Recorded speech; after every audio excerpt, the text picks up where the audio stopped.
over 50 unique Indigenous communities spanning across Vancouver Island. Each of these communities belong to one of the Coast Salish, New Channel, or Kwakwaka'wakw nations. In the first 2 episodes of this podcast series, we spent quite a bit of our time together on the west coast of Vancouver Island, the edge of North America, in New Channel traditional territory. We've also traversed the Salish Sea on the other side of the island and the capital city of British Columbia, Victoria, which is also Coast Salish territory, home to the Songhees and Esquimalt nations. On this episode, we head north to the traditional territory of the Kwakwaka'wakw peoples.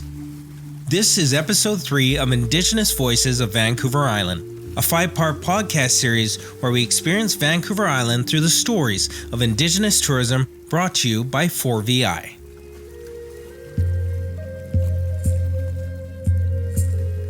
In this episode, we are going to visit some magnificent wilderness destinations that I believe will help you understand just how special the north end of Vancouver Island is, as well as BC's world-renowned Great Bear Rainforest. Once again, let's hit the road and this time head up to Port Hardy. I'm your host Tchadas Leo, and I have Coast Salish roots from the Musgamagw First Nation, and I am forever grateful to call this island my home. Now let's go on another adventure.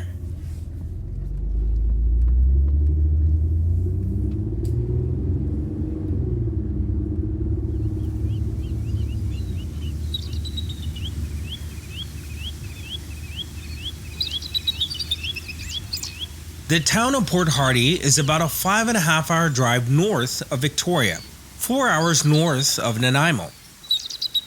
We're at the northern tip of Vancouver Island, the gateway to authentic, unspoiled, natural adventure.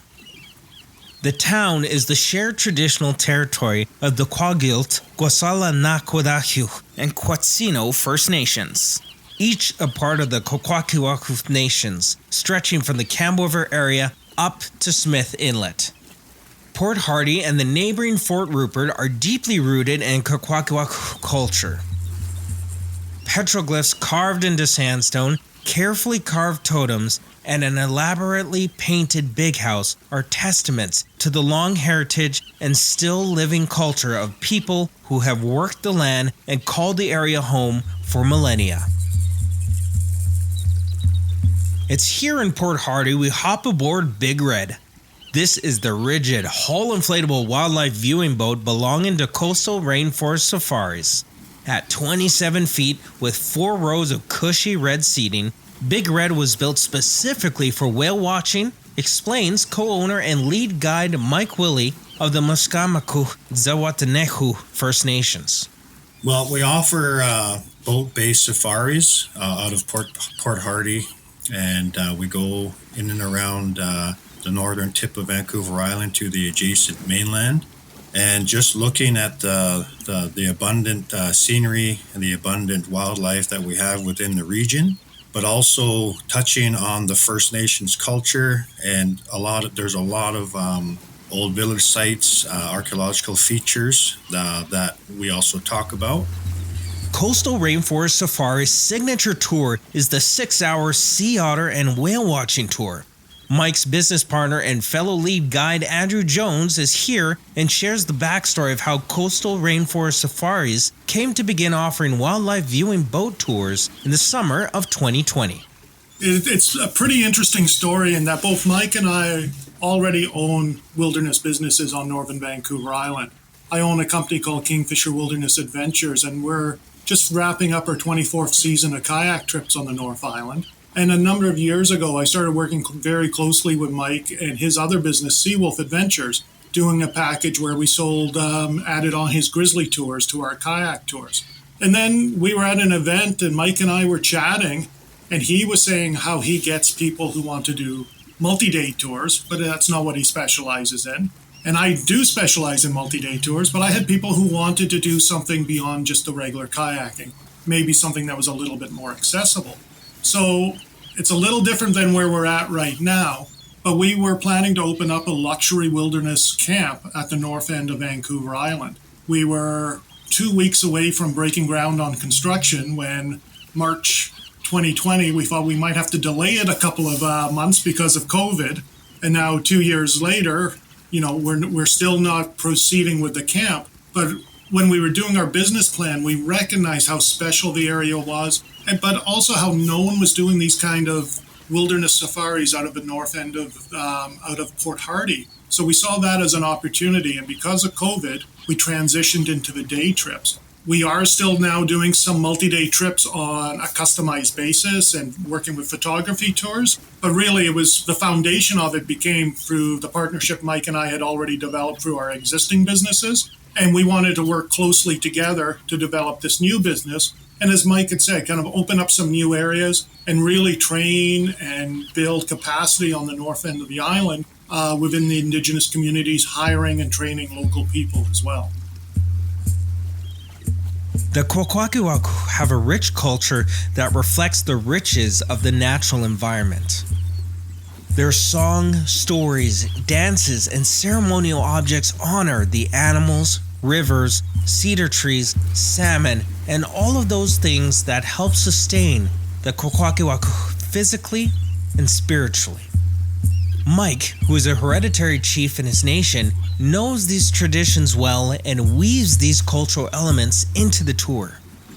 So for my part, being Indigenous, it's very, very important to teach and educate our visitors about who we are and where we come from. And, some of these things include some of the atrocities that has happened within Canada towards First Nations people, and specifically towards my mom during the residential school era. She is a residential school survivor. We touch on the pandemic that happened between 1860, 1880, the smallpox, which wiped out around 90% of our people. Hence why you see depopulated areas or places we don't occupy anymore. So really try to tie all of that in to the present, because the present is, what we're trying to do is break out of that, and we're trying to do that through tourism and bringing our own people. Our for Seawolf and CRS, we employ Indigenous people, so we like to bring them back into their own territory and get them reconnected. And what the guests get out of that, they get to be a part of this story. Right, this story, and they come as guests and they leave as allies. Once they know, they get the picture that there's a lot of ancient village sites out here. They once you tell them that the archaeological sites, the archaeological record is at least 15,000 years, but our elders always believe it's more.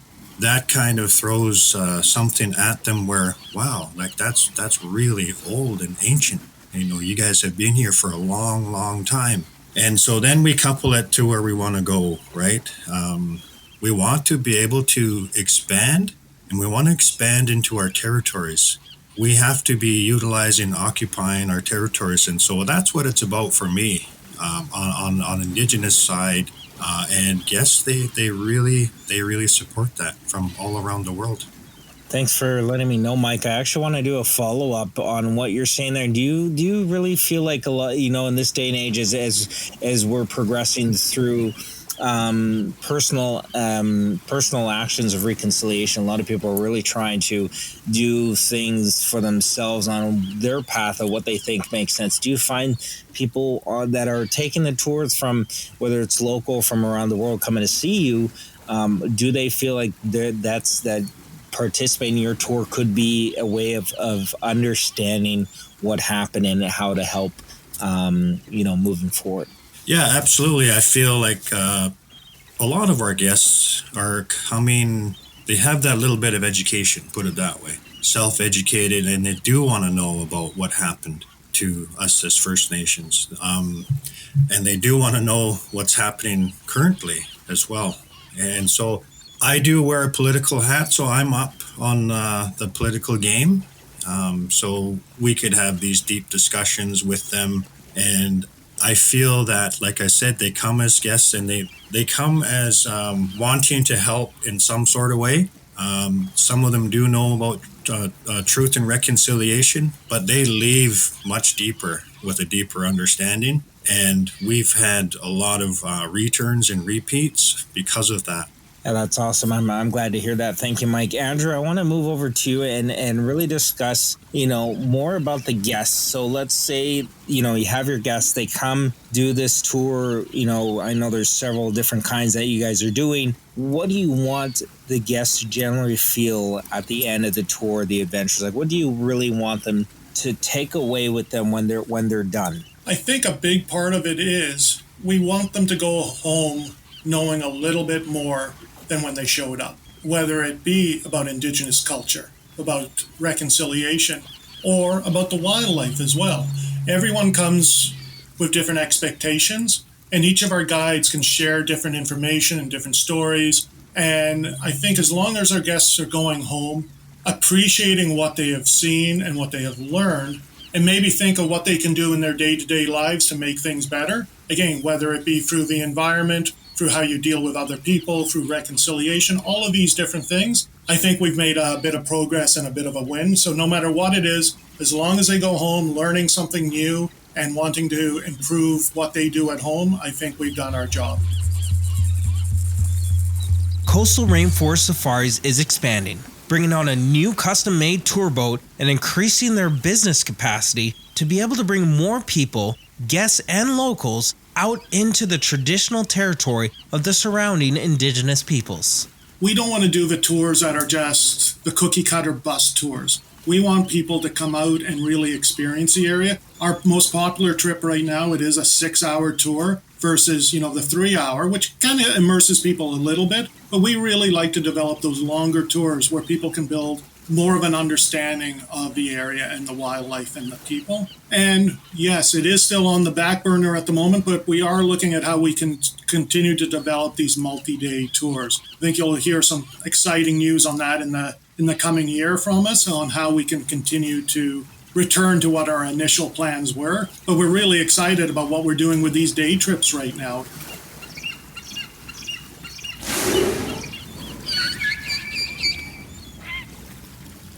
Sea otters, humpback whales, orcas, porpoises, Pacific white-side dolphins, stellar sea lions, bald eagles, and a multitude of seabirds surrounded by sea and cedar trees.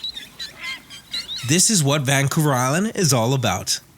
As I do on all of our excursions around this beautiful part of the world, I ask Mike to share a word or two in his language that hold a particularly special meaning to him and his tour. Yeah, a very special place, of course, to the Kwakwaka'wakw people. That's their ancestral village site, and that is where we were going to put the original idea of Coastal Rainforest Safaris, a luxurious safari camp. We call it Humdasbet. Humdasbet means the place of otters. So, it's the environment reflects the word. And very special place. Bela Kasla means also thank you, and also means welcome too. Gela Kasla to Mike Willie and Andrew Jones, co-owners and lead guides of Coastal Rainforest Safaris, based out of Port Hardy at the northern tip of Vancouver Island, and bringing you into the heart of the Great Bear Rainforest. For more information about the company and how to book your next tour, you can visit coastalrainforestsafaris.com.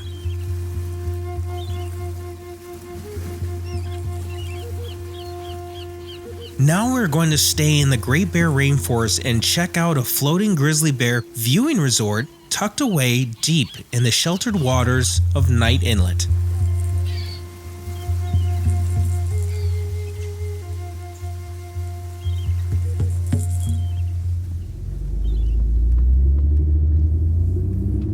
We drive from Port Hardy 2.5 hours down Highway 19 to the town of Campbell River, traditional territory of the Kwakwaka'wakw First Nation, part of the Kwakwaka'wakw peoples. From here we go to the offices of Knight Inlet Lodge, where we board a small float plane.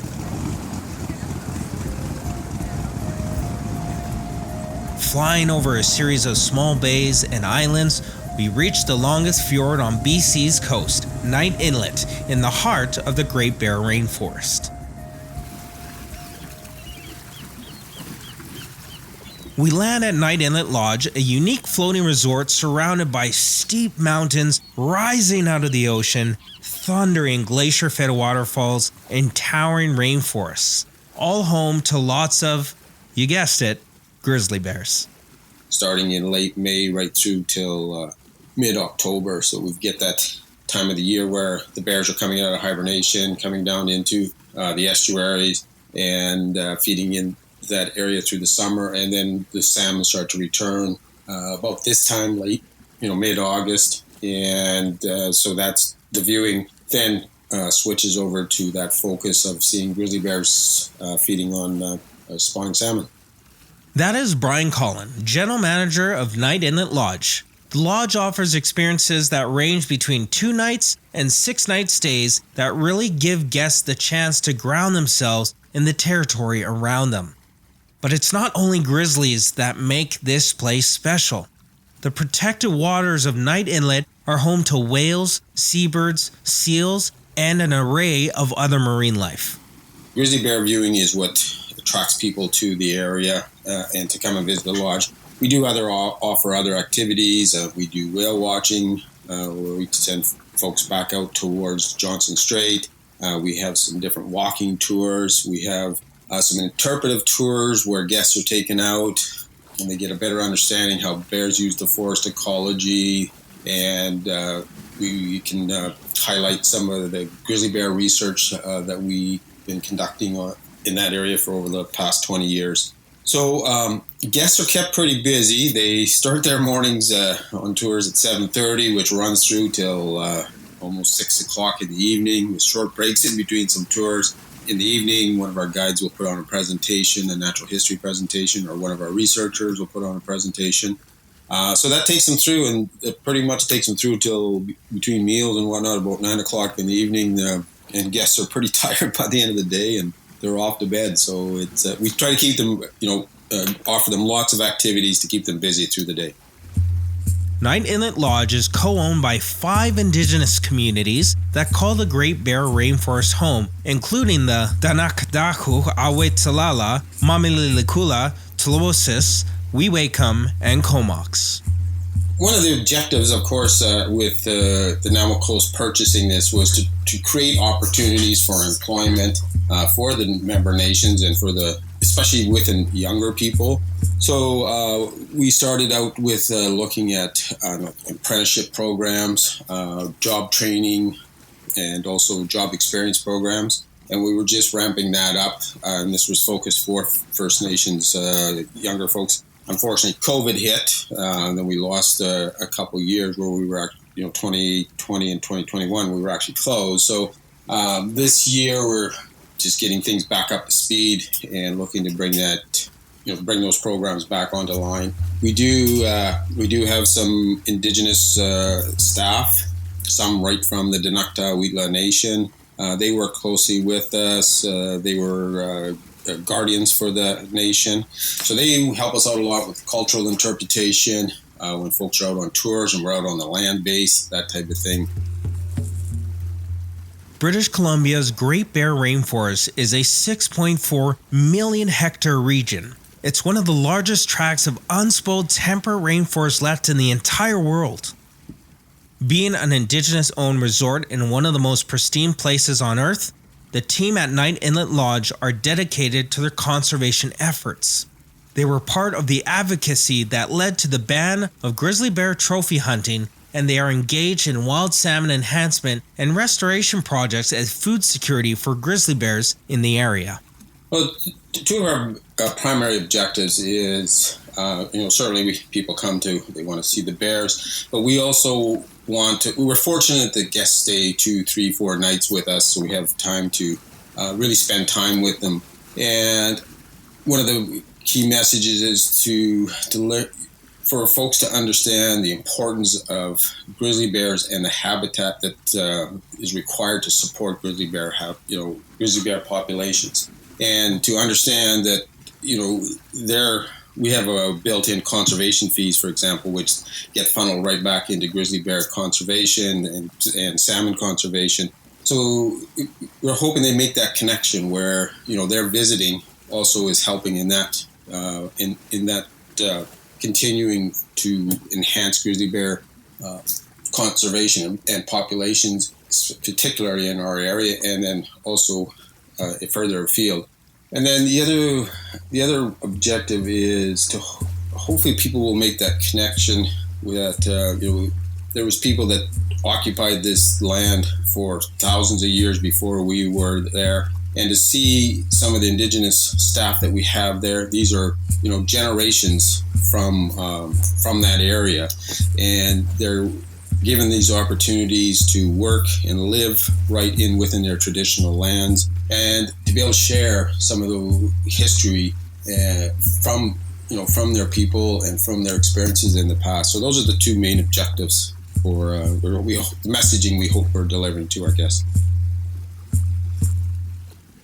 Once again, thank you to Brian Collen, General Manager of Night Inlet Lodge, a unique floating resort bringing us up close and personal with grizzly bears in their natural habitat. For more information on their tours, you can visit grizzlytours.com.